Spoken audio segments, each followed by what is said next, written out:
시청자 여러분 안녕하십니까? 최근 이슈가 되고 있는 문제에 대해서 심도 있게 알아보는 이슈 포커스 시간입니다. 오늘은 봄철 산행 안전사고와 난폭운전에 대해서 자세히 알아보겠습니다. 먼저 교통사고의 주요 원인이 되고 있는 난폭운전에 대해서 얘기 나눠보겠습니다. 광주광역시 제향경우회 우도현 부회장님 모시고 얘기 나눠보겠습니다. 안녕하세요, 회장님. 안녕하십니까. 반갑습니다. 네, 반갑습니다. 네. 최근 난폭운전과 보복운전으로 인한 사고가 빈번하게 발생하고 있습니다. 이에 대한 말씀 부탁드리겠습니다. 네, 난폭운전은 안전한 교통에 제외되는 운전행위를 말하는데요. 네. 불특정 다수의 차량에게 고의를 가지고 교통을 방해하거나 위협하는 운전행위를 말합니다.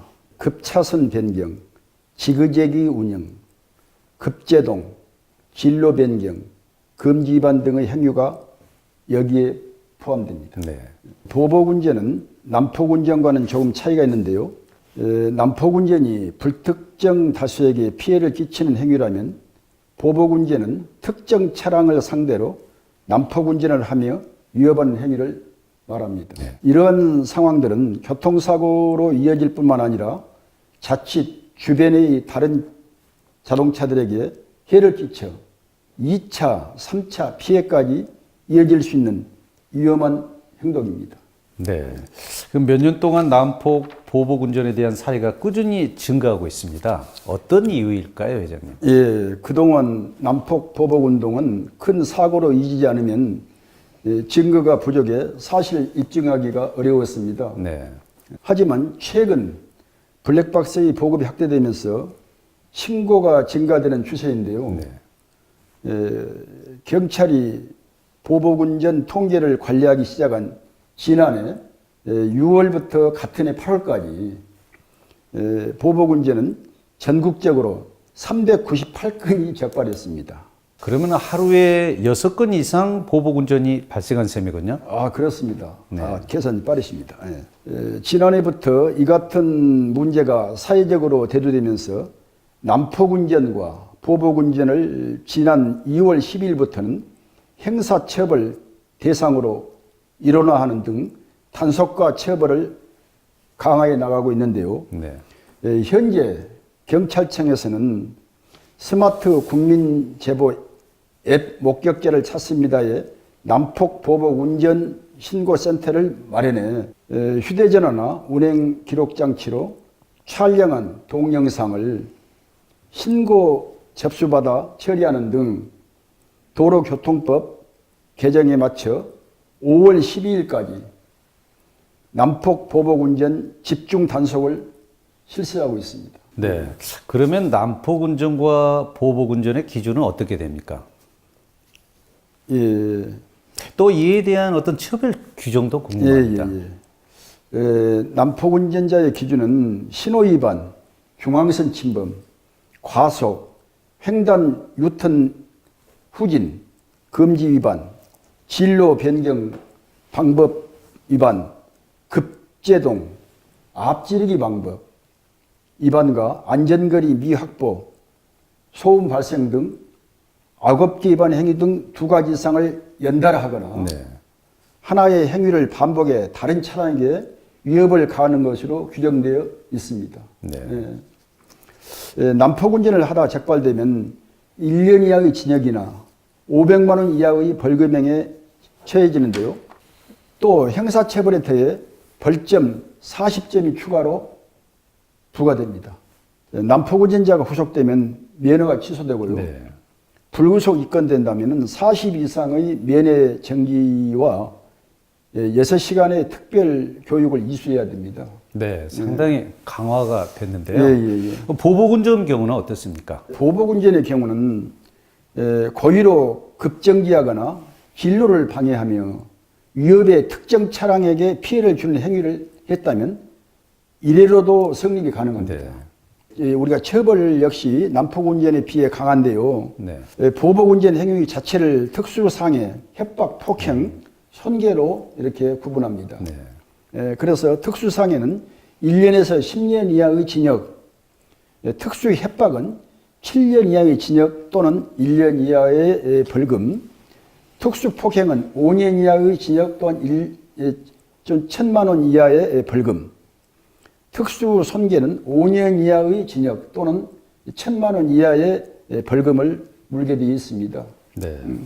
굉장히 강화됐군요. 예, 아주 강화됐습니다. 근데 난폭운전, 보복운전의 신고는 어떻게 해야 하나요? 신고 또 피해 보호는 어떻게 이루어집니까? 좋은 말씀, 질문이십니다. 그 인터넷으로 할 경우 국민신고 신문고나 사이버 우리 경찰청에서 신고가 가능하고 스마트폰 국민제보 앱 목격자를 찾습니다에서도 신고가 가능합니다. 또 112 전화를 걸거나 경찰서 조사계에 직접 방문하는 방법도 있습니다. 네. 근데 보복이 두려워서 신고를 꺼리는 분들도 있을 텐데요. 예, 그렇습니다. 그래서 이런 문제를 해결하기 위해서 피해자가 안심하고 신고를 할 수 있도록 가명조사 등을 활용해 신고자의 인적사항을 비밀로 하는 등 네. 신변 보호를 철저히 하고 있다고 합니다. 네. 이제 사후 대책인 단속과 처벌뿐만 아니라 또 사전 예방을 위한 근본적인 노력을 더 기울여야 한다는 지적이 제기되고 있습니다. 예, 아무래도 그 경찰의 단속만으로는 근절되기 힘든 문제입니다. 네. 타인을 배려하며 양보 운전과 예의 운전을 지키는 사회적 문화 형성이 이루어져야 되는데 우리 모든 그 시민이나 국민들은 이 누구나 차량을 소유하고 계신 분들은 이와 같은 이런 참 보복운전이나 난폭운전에 대한 이런 상식을 평소에 숙지해 두었으면 좋겠습니다. 네. 예. 말씀 잘 들었습니다. 예. 네. 지금까지 광주광역시 재양경유회 우대현 부회장님을 모시고 말씀 드렸습니다. 최근 날씨가 서서히 풀리면서 낙석 사고 등 각종 범철 해빙기 안전사고가 발생하고 있습니다. 특히 등산할 때는 각별히 주의하셔야겠습니다. 범철 산행 안전사고와 예방법에 대해서 자세히 알아보겠습니다. 안전사고에 대해서 KNBS TV 윤기진 국장입니다. 범철 등반 안전사고가 어떻게 발생하고 있습니까? 네, 해마다 이맘때가 되면 산행사고 소식이 끊이지 않고 있습니다. 날씨가 풀렸다고 가벼운 차림으로 산행을 하는 경우가 많기 때문인데요. 봄은 일교차가 큰 계절이죠. 네. 해빙기 산행 안전사고에 대한 예방수칙이 없이 산을 찾다가 낙석이나 낙상 등 산행사고가 연중 봄철에 가장 빈번하게 발생하고 있습니다. 유독 범철 산행 사고가 잦은 이유는 무엇입니까? 네, 지난 5년간 발생한 낙석사고가 총 17건인데요. 이 중 절반 이상이 2, 3월에 집중된 것으로 집계됐습니다. 얼었던 수분들이 녹으면서 암석이나 토사가 지지력을 상실해 지반이 약해지고 무게중심을 잃으면서 비탈 아래쪽으로 굴러 떨어지면서 발생하는 것입니다. 여름철 낙석은 집중 호우 때 주로 발생해 우영 구간 통제 등 어느 정도 대비가 가능하지만 봄철 낙석은 맑은 날씨에도 갑자기 발생해서 아주 위험합니다. 낙석 사고는 봄철이 오히려 더 위험하군요. 네, 따뜻한 날씨라고 생각하고 보온 대책 없이 무작정 산행을 나서는 경우가 많습니다. 네. 등산 초반에는 땀을 흘리면서 체온이 올라가지만 땀이 식으면 체온이 급격하게 떨어지기 때문에 혈관이 수축되고 혈압이 올라갈 수 있습니다. 이렇게 심장에 무리가 가면 심한 경우 사망으로까지 이어질 수 있는데요. 최근 5년간 봄철 산행 중 발생한 사망 사건은 115건, 이 중 심장 이상에 의한 경우가 절반에 달할 정도로 기온차를 각별히 유의하셔야 할 것 같습니다. 네, 많은 주의가 요망됩니다. 낙석 예방 대책에 관해서는 현재 국립공원 관리공단에서는 어떤 대책을 가지고 있습니까? 국립공원 관리공단은 봄철 해빙기를 맞아 지리산, 설악산 등 20개 국립공원 569개 구간 1898km 탐방로에 급경사지 431곳과 험한 산봉우리 45곳 등 낙석 위험 지역을 점검한다고 밝혔습니다. 네.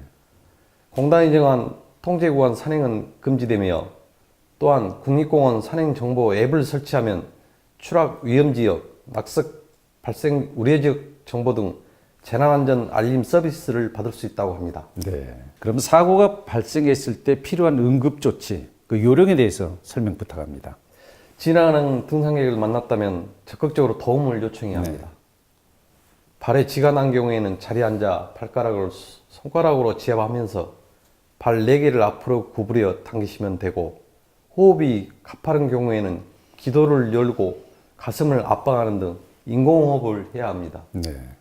갑자기 흉통이 오면 즉시 편안한 자세로 휴식을 취하고 내려오는 것이 좋고, 관절염 증상이 있다면 천천히 걸어 보폭을 줄이고 나뭇가지나 스틱을 사용해 충격을 분산하는 것이 좋습니다. 그럼 이제 산행 중에 이런 사고가 발생 시 신고는 또 어떻게, 어디로 해야 하는 겁니까? 우선 자신의 위치를 파악해 119로 신속히 도움을 요청하는 것이 좋습니다. 대부분의 경우에 등산로에 119 구조 표시판이 설치되었기 때문에 번호를 숙지해 신고할 때 활용하면 도움이 되겠습니다. 신고 시에는 사고가 발생한 정확한 장소, 부상자의 상태 정도, 또 어떻게 응급처치를 하고 있는지에 대해 침착하게 말씀하시면 되는데요. 근데 만약에 전화 불통적이 있거든요. 이런 경우는 또 어떻게 해야 하나요? 전화 불통적이 많아 전화가 힘든 경우 절대 법정 등산로를 이탈하지 마시고, 등산로를 이탈하지 않는 선에서 위치를 조금씩 이동해 가면서 신고를 하면 통화 가능한 곳이 생깁니다. 그렇군요. 119 신고가 힘들어도 관할 119 안전센터나 산악구조대는 교신이 되는 경우가 많기 때문에 등산하기 전 주변에 있는 119 안전센터, 산악구조대, 국립공원관리공단 등의 번호는 알고 등산하는 것이 좋습니다. 그러면 혹시 위치 표시 등 구조 신호가 가능한 어떤 표기점들이 등산로에 있나요? 지리산의 경우 500m 간격으로 위치 표시목이 설치되어 있기 때문에 위치 표시목에 표시된 위치 번호를 얘기하면 더 신속히 구조자의 위치를 파악할 수 있습니다. 신고를 한 뒤에는 소방서와의 교신을 위해 배터리 소모량을 줄이는 것이 좋겠습니다. 네, 그렇군요. 그렇다면 이런 봄철 산행 사고를 예방하기 위해서는 또 어떤 방법들이 있을까요? 가장 중요한 것은 등산화를 신는 것입니다. 산에 쌓여있던 눈과 얼음이 녹으면서 땅이 미끄럽고 질퍽할 수 있기 때문에 등산을 꼭 신어주셔야 안전할 수 있습니다. 날씨가 풀렸다고 안심하고 가볍게 운동화를 신는다는 생각은 대단히 위험합니다. 네. 또한 지층 부분이 들떠 있어 가벼운 힘에도 쉽게 무너져 내리니 항상 발밑을 조심해야 합니다. 믿을 수 있는 시설물 철계단, 안전용 로프 등도 파손될 수 있습니다. 네. 햇볕이 들지 않는 음진역에 눈이 많이 쌓인 경우 겨울에 내린 눈들이 층층이 쌓여 표피층에 눈만 녹는 경우가 있습니다. 네, 여러 가지 위험 경우가 도사리고 있군요. 네, 이런 지역은 매우 미끄럽기 때문에 낙엽 밑으로 얼음이 얼어있는 지대가 많기 때문입니다. 또한 얼어있는 계곡을 지날 경우 얼음이 녹지 않았는지 확인하고 건너야 하겠습니다. 말씀 잘 들었습니다. 네, KBS TV 윤규진 국장이었습니다. 이상으로 이슈 포커스 오늘 순서를 마치겠습니다. 시청해주신 여러분 고맙습니다.